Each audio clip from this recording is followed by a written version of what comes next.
Next up, influencers. So I was on stage at the Ally in Media Forum recently with an influencer who had like 250,000 followers on Instagram next to me. He wasn't speaking in English, so I could only listen to what the translator was telling me. But there was a bit of an up and down debate about influencers.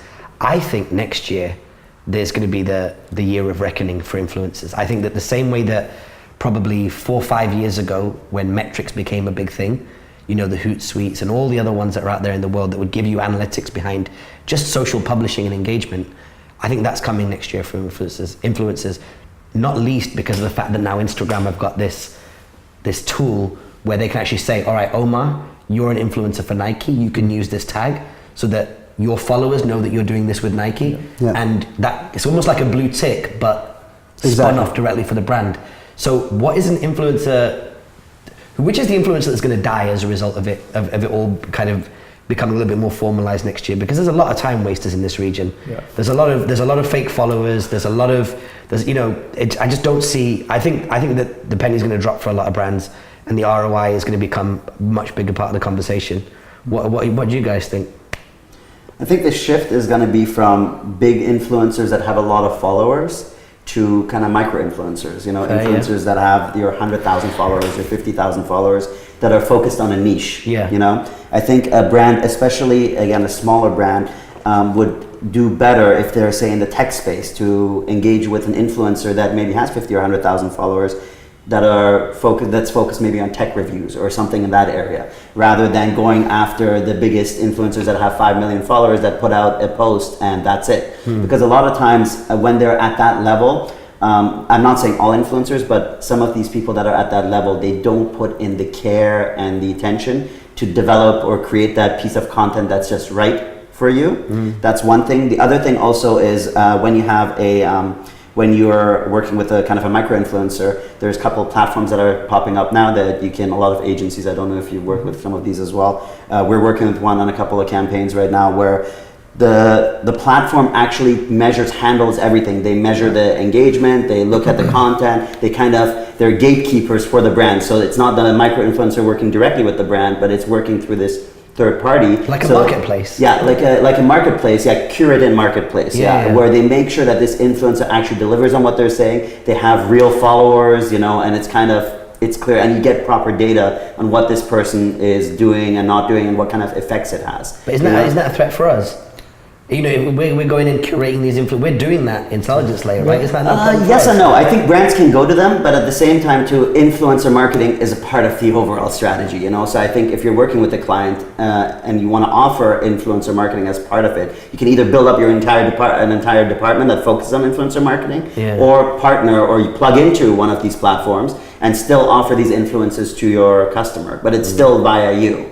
So if you're an agency, you can totally do that. What do you reckon, mate? Yeah, I think like you go back to what you just said, it's a marketplace. And at the beginning of any marketplace, look at Bitcoin right now, everything's like, yes, excited, trading. But the traders aren't going to make blockchain potentially what the success of the platform can be. And the same thing is with the marketplace of influence. Influencers aren't going to make or break the marketplace. The ones that will make it in the marketplace are your Huda Beauties of the world, where they've built a brand, they've realized they've got influence, and they go, okay, that's just one of my communication channels or platforms, and I'm going to add all these other layers. I'm going to go offline, I'm going to sell products, I'm going to build my brand, I'm going to invest, I'm going to co-create, I'm going to do all these different things. In this region, the problem that you have with these said influencers, the ones that I believe won't survive for a long time because you've got so many options now, are the ones that don't reinvest in their brand. The ones who don't go out there and say, you know what, I need to build relationships with brands. I want to build relationships with the right brands. I'm going to build relationships with brands who are going to help me build my profile. It's like anything, it's a popularity contest at the beginning, but at the end of the day, everyone can look at that person and go, you're an asshole, I don't want to work with you. So if you do build up a profile, you can be extremely successful if you take the same disciplines of whatever brand building kind of model you would take to a business or a brand and represent it to yourself. And I think that's where it's really push come to shove into 2018, because brands get it. They're like, I have to, as part of my greater marketing strategy, I have to work with influencers, but you know what? They're toxic in many brands' eyes. They're toxic. There's, you do agreements with massive influencers. They don't stick to their billing. They go behind your contractual agreements, all this sort of stuff. And now you've got the rise of these agencies who play the middleman, which are controlling them a little bit. But you know what? The biggest thing in the marketplace is they're defining a price. And before it was like a fish market. You go in, it's $5,000 here, it's $50,000 there, it's this here, it's this there, and you're like, whoa. Like brands can't play in in that wild west environment. Now, not just with agencies, but with the platform, you know, like I can take my money, I can go spend on Instagram, I can target people. Now I can, you know, drive things to hashtags, which means there's more space on a feed, so that influencer is going to have less influence, blah, blah, blah, blah, blah. So the marketplace, going back to that, is becoming a lot more competitive, a lot more painful for people who used to have very easy influence, and they have to invest in themselves. And if you don't invest, that's where you fall short. If you do invest, the market's yours. Should every I like the way we're approaching this as well, like in terms of stats. Yeah. Should an influencer be part of, and I don't mean all businesses, it's never going to be all businesses, but you know, the greater portion, like 80% of businesses, should every business have an idea of who its influencers are and be proactively working with them? Because I believe that every company should know what its free strategy is. What are you giving away for free, whether it's brochures, podcasts? You got to be giving something, yeah. So do you think that an influencer is now part of that stock picnic basket for businesses? But yes, today? to pick up on what Mike was saying, right?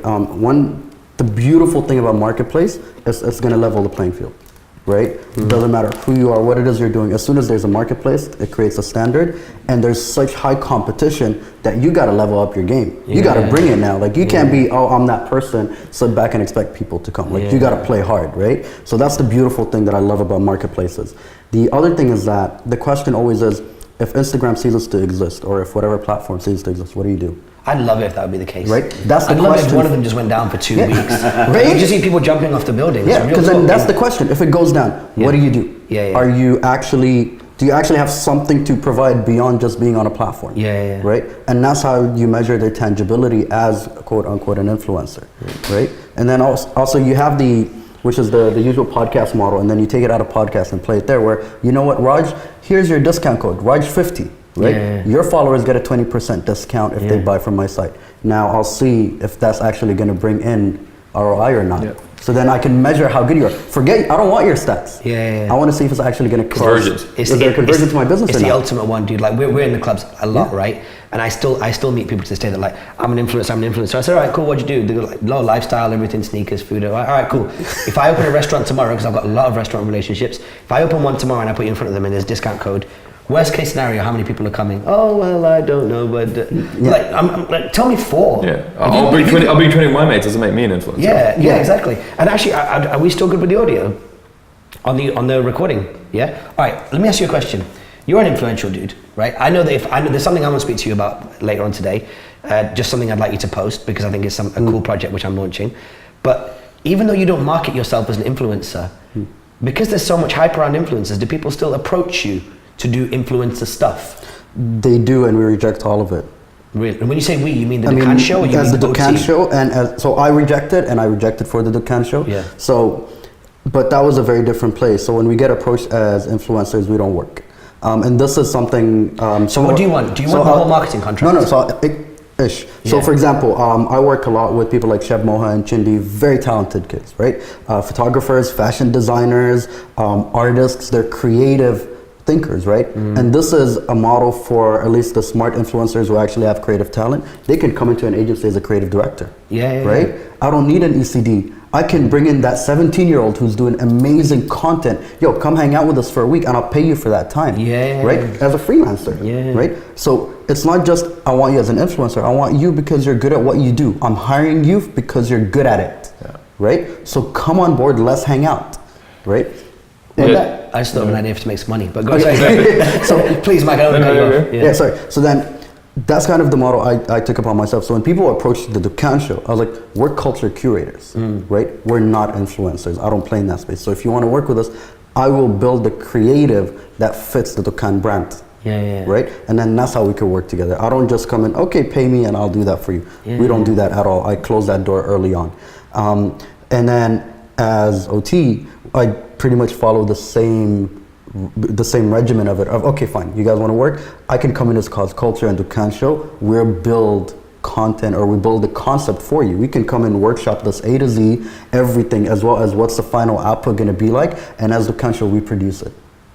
Right? So I create a funnel, this pipeline for myself, whereas I don't do influencer projects. But that's the thing, and adding value to that, influencers do have a bad rep. Like, in terms of business, in terms of working with brands, because there's been so many. Is that only in certain categories, or is it all in your experience? In terms of negative relationships from brands, they're like, there's a lot of fear. Not Yeah. necessarily bad rep, but they've heard bad stories. They've heard like the worst case scenarios. And Anecdotal, that scares yeah. people, right? But what's actually super exciting about being an influencer is if you play your strategy right and you play your angle right, you effectively become a publisher. So Yes. you have Yeah. more influence than a Hello magazine. You have more influence than an OK Arabian Business. But you have to play your angle right, and you have to be credible, and you have to, you have to be fake news tested, all that sort of thing. You have to be challenged and continue to show value and be credible in your outcomes. And then if you can play that strategy right, like what you're just saying here, like don't come to me if you want me to influence people. Come to me if you want to create something amazing, something epic. I'll work with you on that. And the same thing if you're that influencer, if you're an ambassador for beauty, you're an ambassador for lifestyle, for shoes, for whatever, and you're like, this is what I believe in. I'm creating a credible voice, and the people who buy into me buy into what my output is. That influence is key. That influence is powerful. Coming to me and saying, give me money so I can put a post that says #ad, that's not influence. That's just doing, like that's you're in a position in the marketplace where you can make cash. You're trading. You're not building the space. Exactly. And that's the problem. You want to build the space. You want people to build their space because There's got to be publishing's changing. There's got to be some money in saying to people, don't come to me as an influencer to influence your customers. I'll come to your business for a week, influence you to get to your customers. Yeah. Rather than, it's that whole like, give a man a fish, teach a man to fish. Exactly. It's like, I can teach you what I've learned. See, that's how I've made most of my money since I've had CCA, which is that I don't have big numbers on social media, but the people that do follow me call me into their office, pay me to do a workshop or pay me to sit with them for a week. And I think that's probably a much better long-term model because Unreal. if the platform changes, like any of my platforms right now, I mean, still God forbid, but any of my platforms can go down, the clients will still keep calling. There you go. Right, because your client, I mean, me and you have made some money this way as well, right? We're not the coolest kids on the block, but the people that follow us will call us in for workshops and training that's the sessions. question you're answering, right? If if Instagram shuts down, what do? You're still going to go in there, going to sit, and you're going to help consult, and you're going to help come up with concepts for them, right? Yeah. Okay, but for influencers, okay, there's kind of, again, I look at it as there's two kind of things here. We got brands and we got people, okay? So brands, companies want to use these people's audiences to, to sell more. And so obviously they can do ads, they can do all these other things, but people always prefer, if I'm connected to someone, I would like to buy, like I trust your opinion, And if you're giving me your opinion that is not paid for, or it doesn't feel like it's paid for, obviously you will have some influence over me, hence the word influencer. And that's kind of the setup there. Now, I love the idea of creating great content with the influencers, that is really important, but I also think it really depends on the brand. If, for example, there was this big thing about Oprah giving away, what was it, like Car to everyone in the car to everyone in the audience.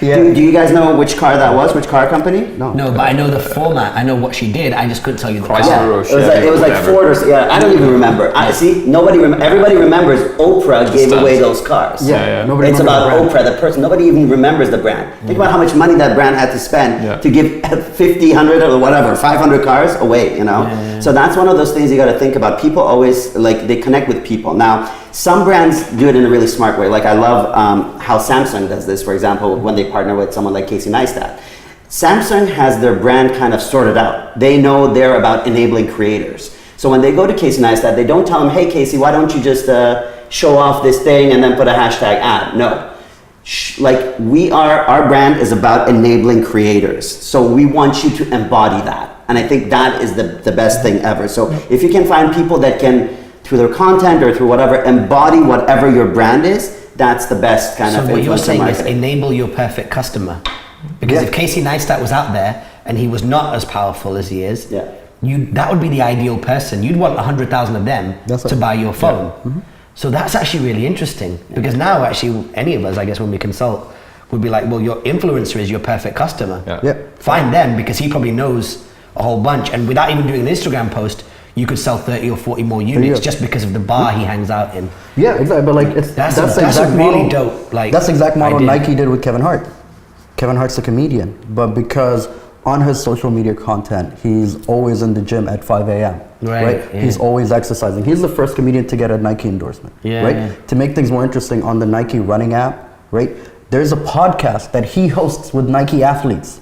He interviews Nike athletes on it. So you can go for a run, listen to Kevin Hart and these guys chit-chatting, right? So they've allowed, it was a simple conversation of what can you bring on board and how can we empower that based on what you're already doing as Kevin Hart. So that's a really tasteful integration. Yeah.